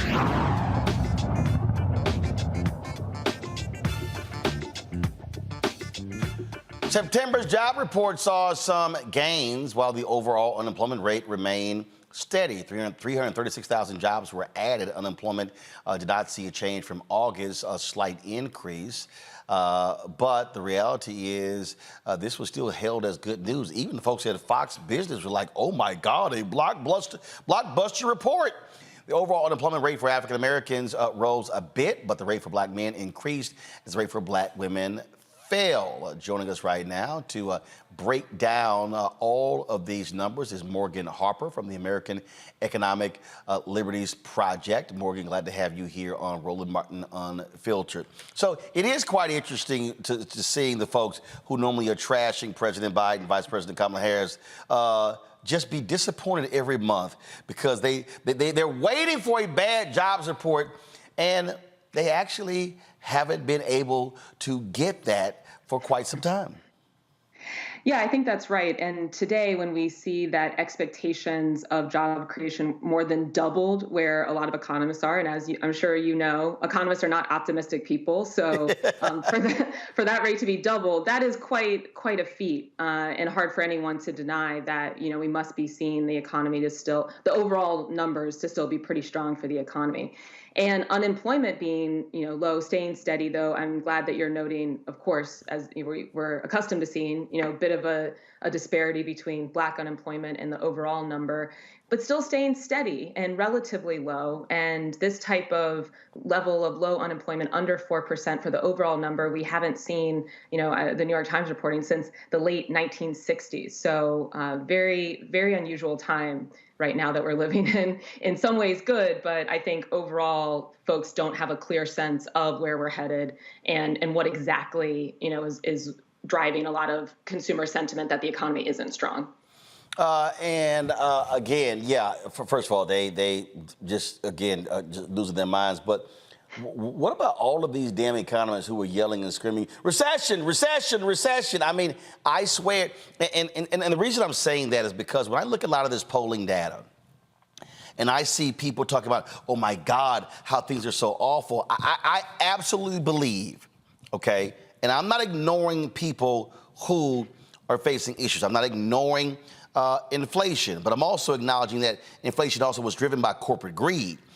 But what's crazy to me is I think when you have all these people who think that the world is falling, it's because that's all they heard every day on mainstream media. And even when there was good news, it was portrayed as, but around the corner, it's falling apart. Yeah, for sure. I mean, I think there are certainly a lot of people that want the president to fail, and they want people to think that the economic policy decisions, of which, there have been a lot of good ones that have been part of Bidenomics as they're billing it, that are not having any impact, and they are. But I do think it's important to note that there's some indicators that we need to keep watching. So the fact that we have now hit a record level of credit card debt. We're also seeing very high levels of auto loan debt among Americans. That's something to pay attention to, especially as interest rates have been increasing. And yeah, I mean, I agree with you. I think the media coverage drives it, but I do think also that there is this idea that somehow the economy is not fair. And so when you ask people a straight up question, how do you feel about where you are and where you're headed? Then I think if folks overall are a little bit discontented about the future, then that might be driving some of their responses as well. Questions from the panel. Matt, you're first. Yeah, so my question, Morgan, is the numbers, how do they represent the gig economy, and to what extent is that still playing into the numbers? And I ask specifically because obviously we know a lot of people are still engaged in Uber, Lyfts, other things, I guess that would be subsumed in the gig economy, and I'm interested in how that factors into this jobs report. Yeah, so I think that you're raising a good point that this isn't fully comprehensive data, and for a lot of people that's not going to be full-time employee, they're not on payroll, and that's really what drives a lot of these unemployment numbers. And I think that is getting to what Roland and I were just talking about. If your lifestyle to earn money is that you're hopping through a few different types of jobs, you're doing Uber, you might have some kind of job that involves you going into a physical workplace, retail plus Uber, then when you get asked, how are you feeling about things, you might exactly say, it's like, I'm not feeling great. I'm seeing Uber taking upwards of 50% of every ride that I'm doing for themselves, and I get none of it. I'm starting to see, I don't know if you all too, people with their Uber drivers are posting screenshots of the receipts from the driver where they're seeing how much of their money is not going to that person that they just had a great conversation with, that made sure they got home safely at night. It's going directly to the pockets of Uber shareholders. So yeah, I think it's a great question, important to point out some of these distinctions and how a lot of this data is not fully capture the economic experience of a lot of Americans right now, especially those earning the lowest incomes. Michael. Hello, Morgan. When we look at this jobs report, overall is good. It was stunning. You have people rooting against America, hoping for a bad jobs report. But we do see that the unemployment rate for African-American men did tick up a little bit. What do you attribute that to, and what do you think can be done to address that issue? Yeah, I mean, it's somewhat hard to identify exactly what the cause of that might be. I'll speak to, I live in Columbus, Ohio, and just the other day I was driving around and seeing that, construction, because there's always a lot of construction going on in Columbus, Ohio, but you don't see a lot of Black men in construction jobs. And so when we say that we're excited, we're getting back to manufacturing, we're having better industrial policy for the U.S., but we aren't having those types of jobs hitting our community, and especially the men in our community, that's a problem because, as we're looking at EV and all of these things, these are jobs of the future in the clean energy sector. Building some of these, though, I have some issues with things like big data centers and their environmental impact. Those are a lot of construction jobs as well. And if we don't have Black men that are filling some of these opportunities in the growing industries, then, that's going to be potentially one of the factors driving this unemployment. Kelly? So as glowing as this jobs report was, a lot of the talk today has been, we had a great jobs report, but, and a lot of that but part was regarding the interest rate and the Fed possibly doing something regarding the interest rate, trying to stop inflation, et cetera, et cetera. How important is the other side of that sentence, meaning, we had a great jobs report, but should it be overshadowing this good news? How worried do we have to be? I think that we should be giving equal weight to them. And, this is something Roland and I are also discussing in the introductory portion of the conversation. A lot of folks are very disingenuous when they're trying to just bash, whatever accomplishments are happening from the administration. And we shouldn't give too much credence to that. But I do think it's important to recognize that a lot of this stuff is an art. It is not a science. And though there are people that present themselves as absolute experts, economists are many of them, not to bash economists a lot, but sometimes they deserve it. They don't really know always what's going on. How do we know? I mean, look at the financial crisis and how many people were predicting that and the long-lasting impacts from all of that. And so I do think it's important to look at the holistic picture. So yes, we have seen a very, very, very encouraging jobs report because the wage growth seems to be steady.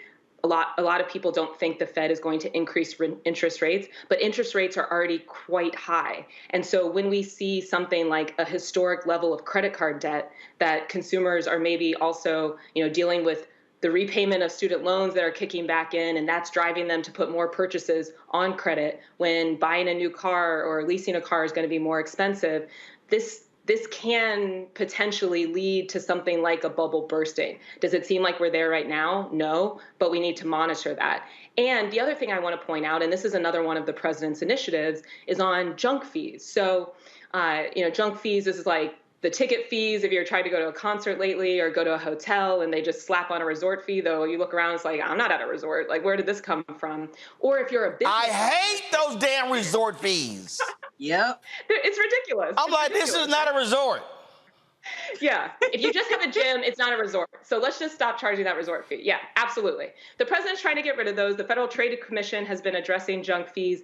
But and if you're a small business owner, what also is crazy is these swipe fees. So every time we're running our credit card, and you're doing good, supporting your local business, they're having to give a certain percentage of that to just process the transaction. So a lot of small business owners are now saying, that's my second highest expense in trying to run a small business. So these are the types of things, too, that when you're looking at the holistic picture, how's the economy going? How much money do you have in your pocket at the end of the day? If a portion of it's going to Uber if you're a driver, if another portion of it as a small business owner is going to make sure you can just process credit card transactions, if as a consumer you're trying to just have a small, simple vacation with your family, but you're having to pay another 5% on that resort fee and then another 22% tip to make up for what somebody's not paying their employee when you go out to eat, then it doesn't seem like you have a lot of money at the end of the day. And so we need to also challenge ourselves, and exactly like the question you're asking, to, yes, look at the jobs report number, but then also be real about the experiences that we,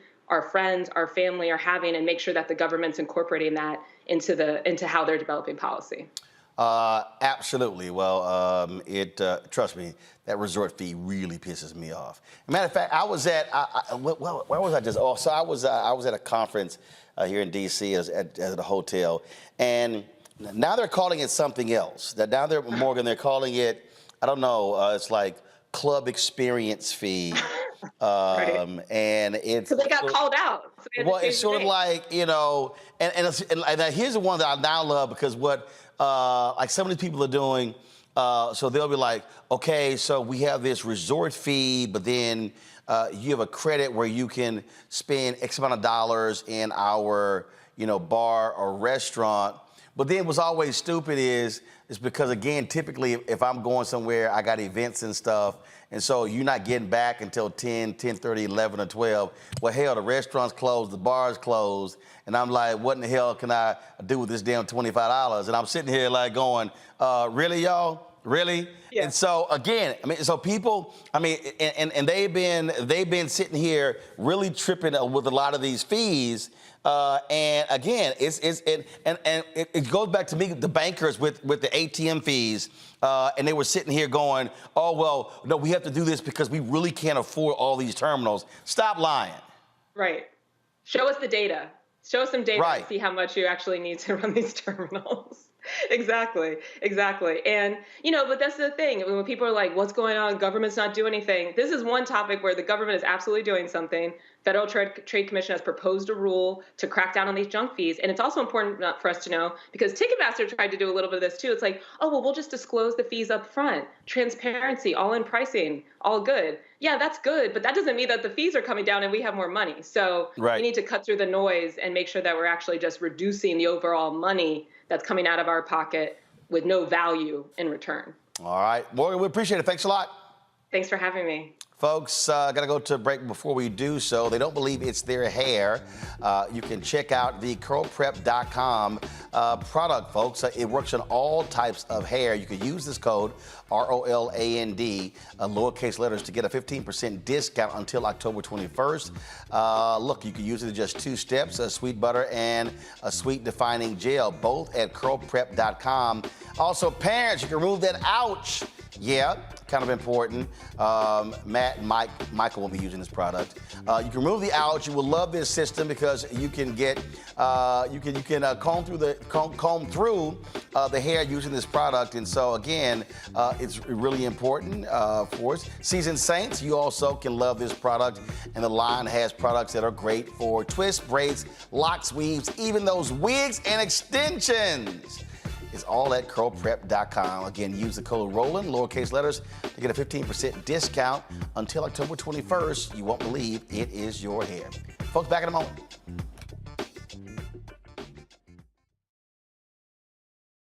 Coming up next on The Frequency, right here on the Black Star Network, Shanita Hubbard. We're talking about the ride or die chick. We're breaking it down. The stereotype of the strong Black woman. Some of us are operating with it as if it's a badge of honor. Like, you even hear Black women like aspiring to be this ride or die chick, aspiring to be this strong Black woman trope at their own expense. Next on The Frequency, right here on the Black Star Network. Pull up a chair, take your seat. The Black Tape with me, Dr. Greg Carr, here on the Black Star Network. Every week, we'll take a deeper dive into the world we're living in. Join the conversation only on the Black Star Network. I'm Faraji Muhammad, live from LA.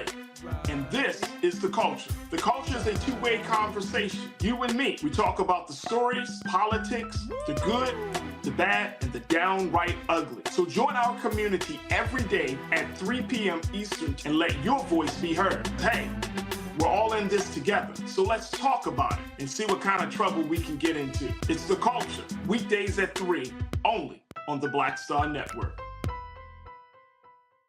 On the next Get Wealthy with me, Deborah Owens, America's Wealth Coach, we talk about the principles of mindset, strategy, and execution. This week, we're adding a fourth, faith. You're going to hear from a mother and daughter duo who are helping thousands of Black women build wealth, all through their faith. You are more than you can ever imagine. Not just obtaining things to show that, but seeing yourself. Making your faith work for you. That's right here on Get Wealthy, only on Black Star Network.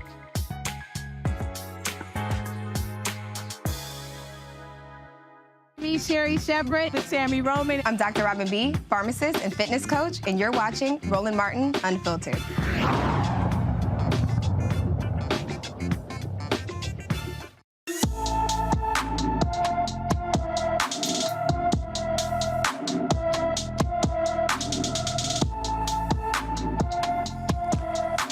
Paget Robinson has been missing from her Philadelphia home since September 29th. The 13-year-old is 4 feet 11 inches tall, weighs 100 pounds with brown hair and brown eyes.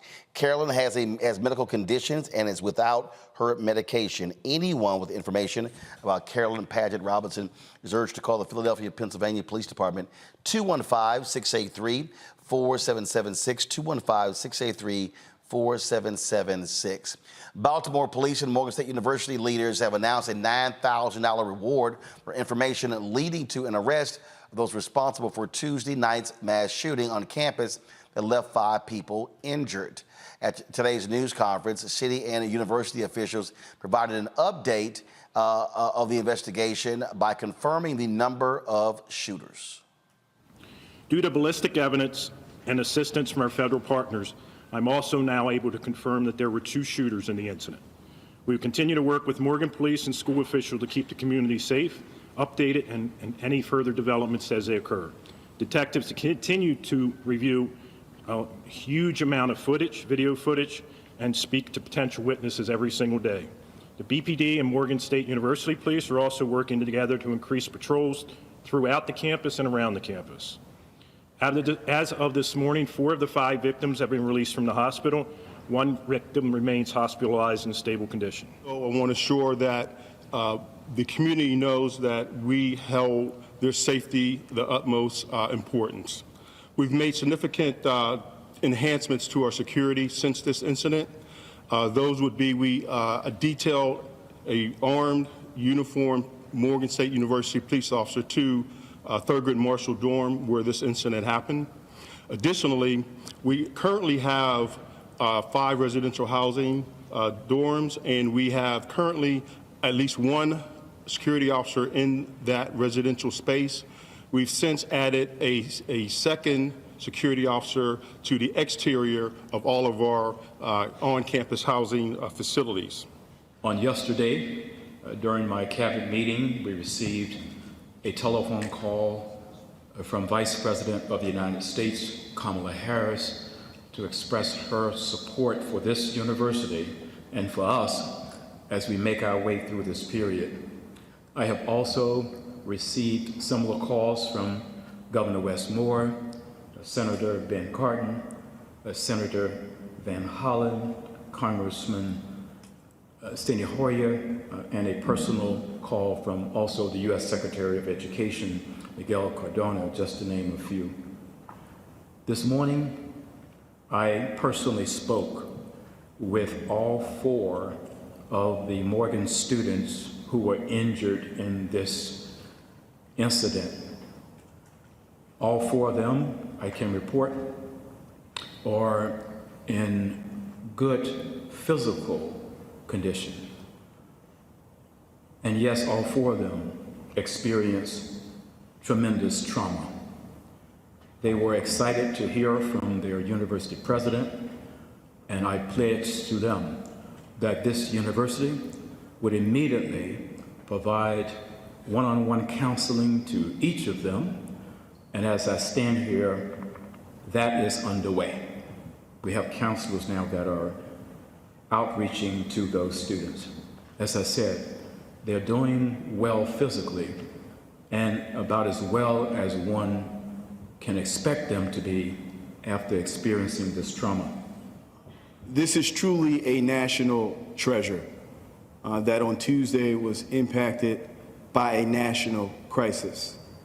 And that's the pervasive, the cowardly, the unproductive continual use of guns in our community.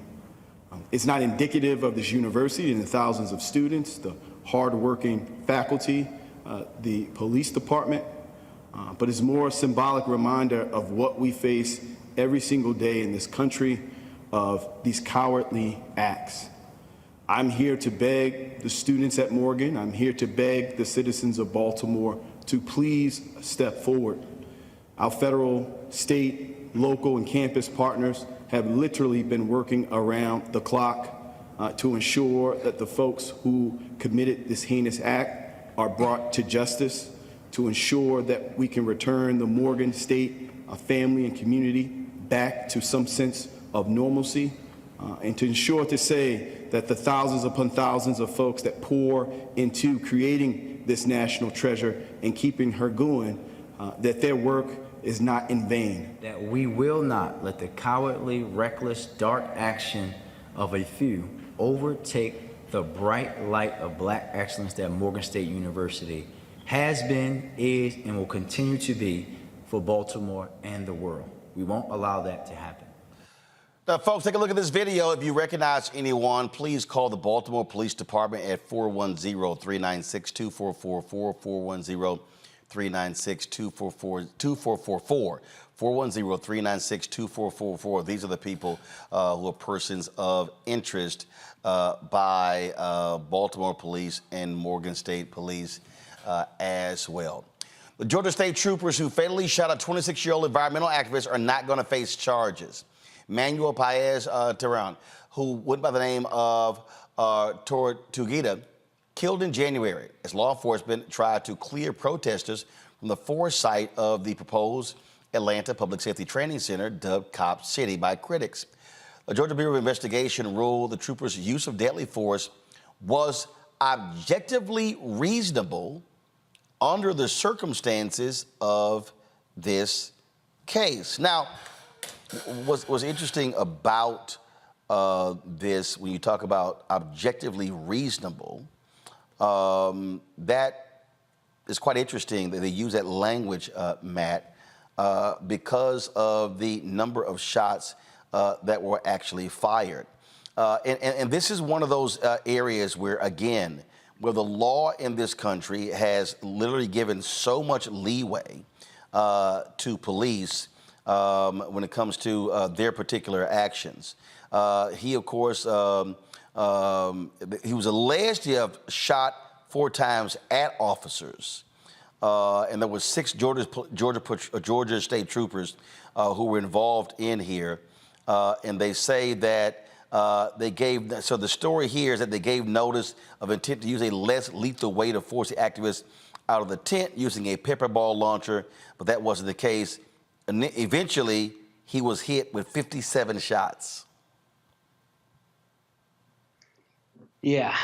You know, look, I mean, this is a difficult thing for me to analyze, not having all the evidence. And in order to be credible, I think I would have to have all of the evidence, because objectively reasonable is very often used as a bludgeon to cover the tracks of police who've done something wrong or other people who have done something wrong. If, in fact, shots were fired from that tent, there may be an argument and there may be the truth that it was objectively reasonable if, in fact, those shots were fired in a time where the officer's use of force was legally permissible. However, a couple things. The first thing is 57 rounds is a lot to be shot, which means obviously multiple troopers shot. And I'd be interested in knowing how many shots each one of them fired, because I think that might be integral to the analysis as to whether one officer acted appropriately under the circumstances as opposed to others, that contrast between them. But, you know, on top of that, I don't ever expect the prosecutors to file charges unless it's clear as day, because they often don't want to go against law enforcement. And I think we need to continue putting light on instances of police brutality, but I think we also have to be fair in our analysis so that we can make sure we're really analyzing the issue correctly. And the reality is, if there were shots fired from that tent, it makes it a much more difficult, analysis or defense of this gentleman who lost his life. And of course, that is a tragic circumstance. I don't mean to undermine that. But if there were shots that came from that tent, then, we have to honestly mention that the officers are, one, entitled to use deadly force if they're being faced with it credibly. And 2, if those shots came in very quick succession, then it may have been reasonable under these circumstances. Now, with all that being said, we very often discuss on this show instances where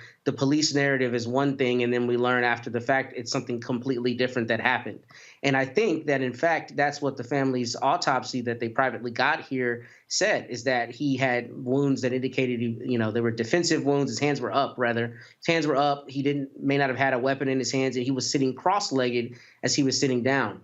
That's crucially important because in those circumstances, it wouldn't be objectively reasonable. However, not having all of the evidence, I don't know that I have enough to truly analyze this the way it needs to be analyzed. Here's what's interesting here when I look at this story here, Kelly, that, again, I don't understand why we're even at this point where these things are not the case. So the story says troopers as state law enforcement agents do not wear body cams. Go to my iPad. It says Christian's report reveals, however, that the APD body cams were not the only ones on the scene. Georgia Department of Natural Resources game wardens were also in the area with body cams. Body cameras should be absolutely mandatory.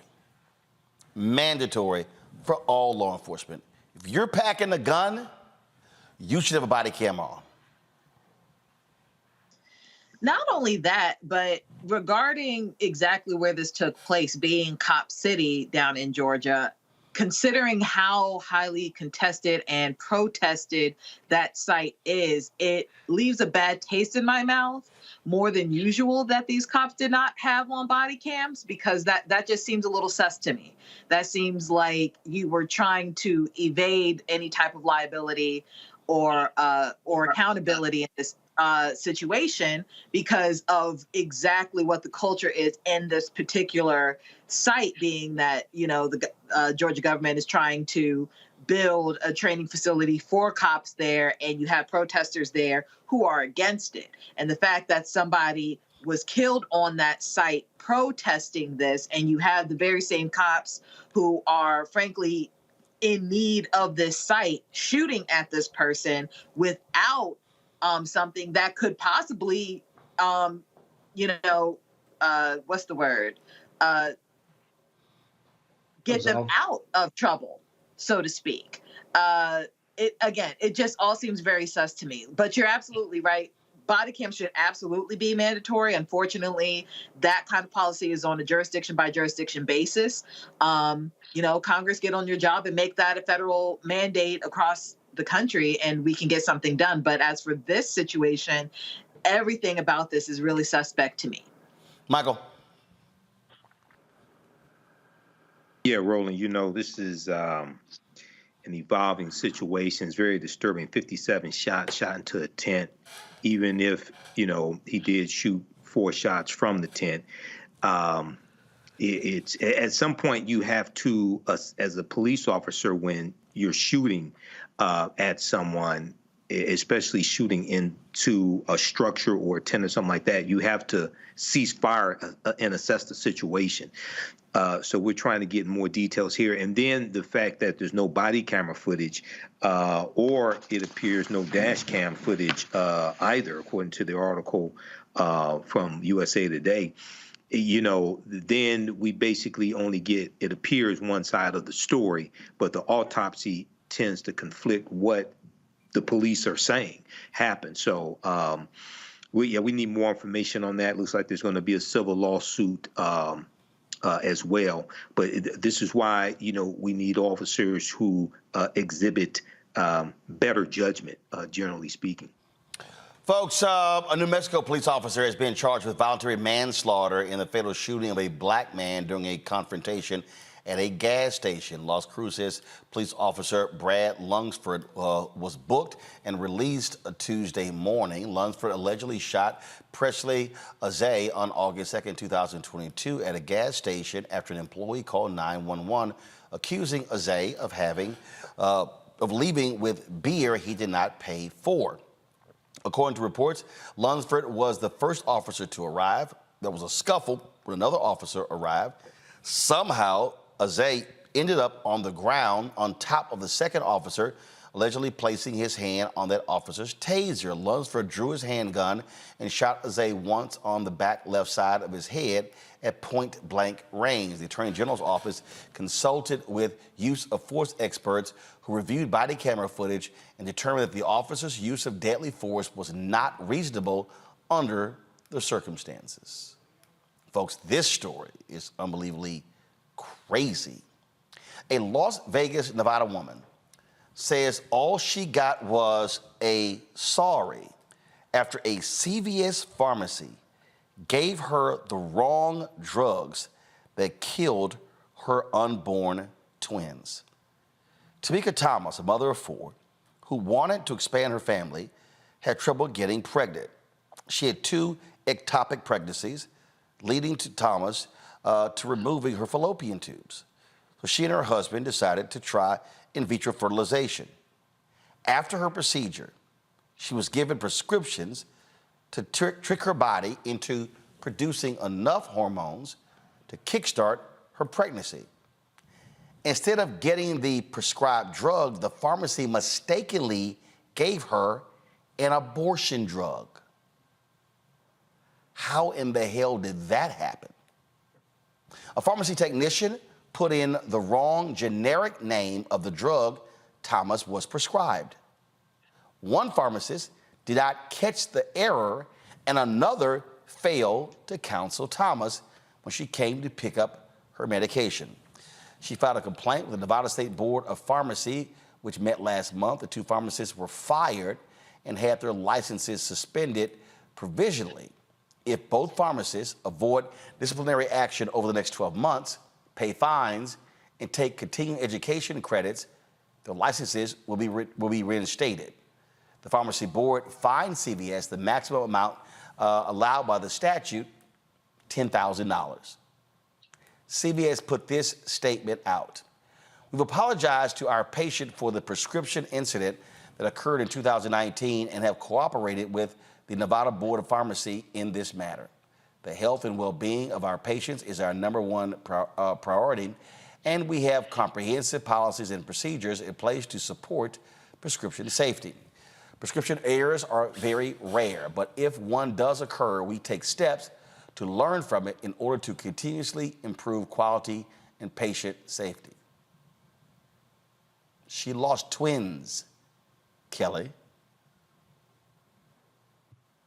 The way that I would own CVS after this, it would be called Kelly Bethia Pharmacy. Like, I cannot imagine how blatant of an error that is. Like, how does that even happen? The protocols necessary to fill a prescription and make sure that, you know, the right pills in the right bottle and the name matches to the script and all of these things. And the one drug that you give her is the antithesis of what the drug is prescribed. Like that, I have no words. All I have is empathy and heart. My heart just goes out to this woman, regardless of how many children she already has. Clearly she wanted more. Clearly she was able to get, you know, conceive more. And the cost of IVF, the process to go through IVF, all of it, like, it is beyond traumatic outside of this gross negligent error, to the point where that this happens on top of it. I can't imagine what she's going through. I can't imagine what her family's going through. My heart goes out to her, and $10,000 doesn't seem nearly enough. That is an insult to the injury that this woman has incurred. My bad not gonna do it. Oh, no, my bad's not going to do it. The one thing about this that's good, if you can even look at that, is that this is a private company and a corporation that's publicly traded that has money for days, and they are going to pay this family money for days, which will not bring back the loss. I mean, money is never equivalent to the loss of a life. But because it is a private company, I think that makes it a much easier path forward in a lawsuit. And if I may, Roland, I wanted to speak on that New Mexico shooting as well. I graduated high school in Austin, Texas, where I'm from, and a guy I went to high school with died in almost exactly the same circumstances, where an Austin police officer said she thought he was reaching for her taser, and she pulled her gun instead and shot him at point-blank range in the back, and he died like a year after we graduated high school. It's sad how often this kind of thing happens, and I'm glad that he was charged, because I think that's going to be indefensible to that New Mexico jury. Really, a man died over allegedly stolen beer. So I'm glad that at least in that circumstances, the prosecutors found a way to charge. But as to this family, CVS is going to pay through the nose, and they should, because this is abhorrent. There's literally no way to defend this mistake. And even if you say, oh, it's a mistake, this is the kind of thing where you have to have the checks and protocols in place to not allow, exactly as Kelly said, the exact opposite drug of what should have been administered to be provided and to end that family's dreams and those lives. So I hope that CVS pays them through the nose. Michael. Yeah, Roland, I saw this story earlier today, and it's a tragic incident. It did not have to happen like this, so my heart goes out to Sister Tamika Thomas and her family. I know she's going to need counseling. Little known fact about me, I know what it's like to lose a baby because it happened to me and my then fiance back in 2014. Baby born prematurely, but even though it's different circumstances, it's still a baby dying. So, yeah, she's going to need her family around her. She's going to need counseling, and CVS is going to have to get some people together to help them put out a better statement, so it looks like they have a heart. Also, this is a ridiculous statement from CVS as well. Indeed. All right. Michael, Matt, Kelly, we appreciate y'all joining us on today's show. Thank you so very much. We'll see y'all next week. Folks, got to go to break. We come back. I'm going to tell you where we're going to be broadcasting from on Monday and Tuesday as we focus on upcoming elections in the state of Virginia. You're watching Roland Martin Unfiltered on the Black Star Network. Be sure to support us in what we do. I can't tell you enough how critical your dollars are for us being able to do this work. It is not free. It is not free at all. So send your check and money orders to P.O. Box 57196, Washington, D.C. 20037-0196. Cash App is $RM Unfiltered. PayPal are Martin Unfiltered. Venmo is RM Unfiltered. Zelle, Roland at RolandSMartin.com. Roland at RolandMartinUnfiltered.com. Be sure to get a copy of my book, White Fear, How the Browning of America is Making White Folks Lose Their Minds, available at bookstores nationwide. Don't forget, also download the Black Star Network app, available on Apple phone, Android phone, Apple TV, Android TV, Roku, Amazon Fire TV, Xbox One, Samsung Smart TV. Also, watch our 24-hour streaming channel. We're available, folks, on Amazon News. You can check us by going to Amazon Fire. You can also tell Alexa play news from the Black Star Network. Also, check us out, folks, on Plex TV. And we have now launched on Amazon Freevee as well as Amazon Prime Video. So if you go to Prime Video, turn on their live TV, you will see us right there with the other news networks. We'll be right back. All change is not growth. Right. But thoughtful change is real good fertilizer. And that's what has been so beneficial to us. But you also were not afraid of the pivot. Well, and I'm a black woman in business. Come on, I don't care how I dress up. I don't care who I'm speaking with. I don't care what part of the world I am in. I still am a black woman in business. Being afraid of the pivot, being fearful of change is not what got me here. Respectful of change, respectful of pivot, yeah. Fearful, no, no.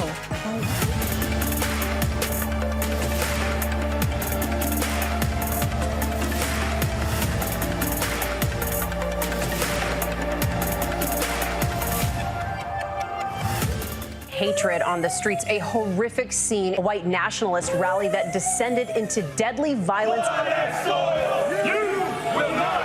White people are losing their damn minds.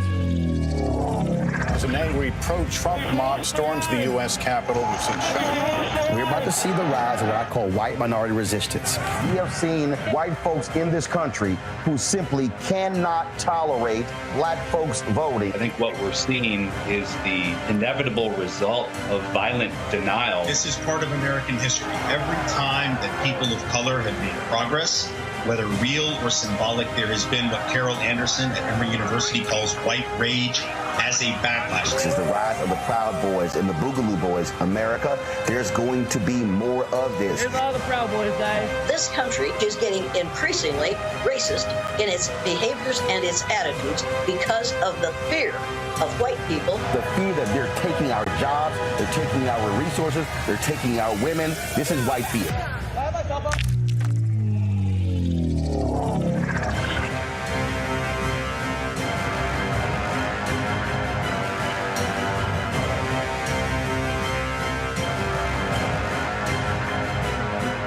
I am Tommy Davidson. I play Oscar on Proud Family, Louder and Prouder. Right now, I'm rolling with Roland Martin, unfiltered, uncut, unplugged, and undamn believable.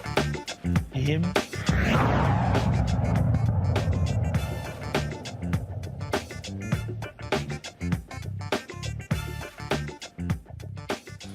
All right, folks, on Monday, we're going to be broadcasting live from Virginia Beach. That's right, folks. We're going to be down there with a number of candidates who are running for the Virginia House. We're going to be, of course, at New Hope Baptist Church, 395 Old Great Neck Road in Virginia Beach. Looking forward to seeing y'all down there. The next day, we're going to be in Suffolk, Virginia. Suffolk, Virginia on the next day. Can't wait to be there. Y'all got that slide? Let's go to it.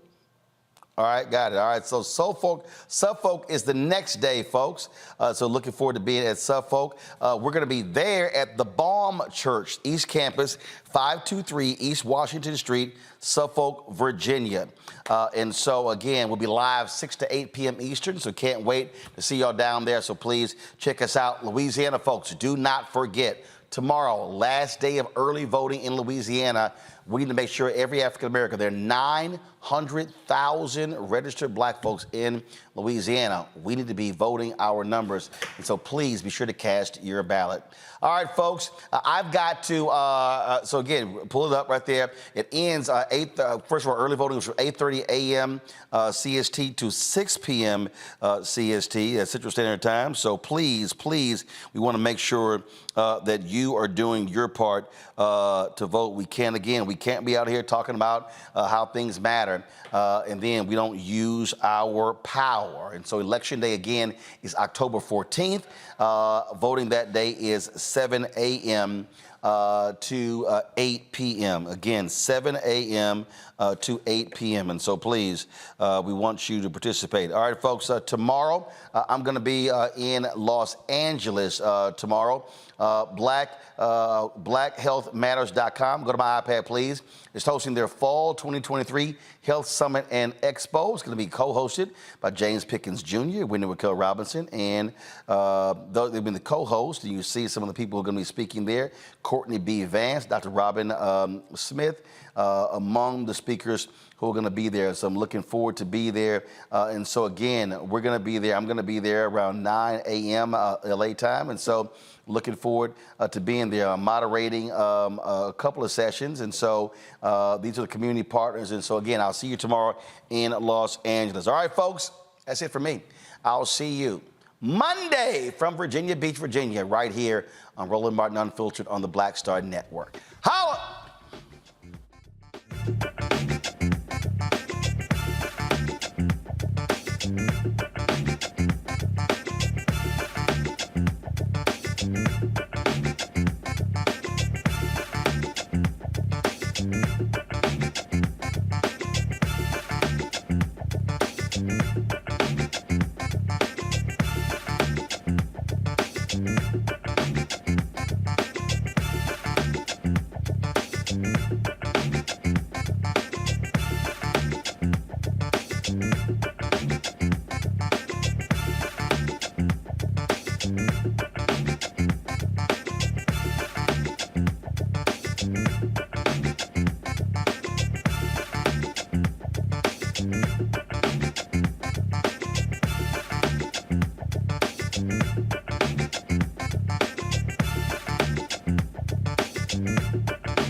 Roland.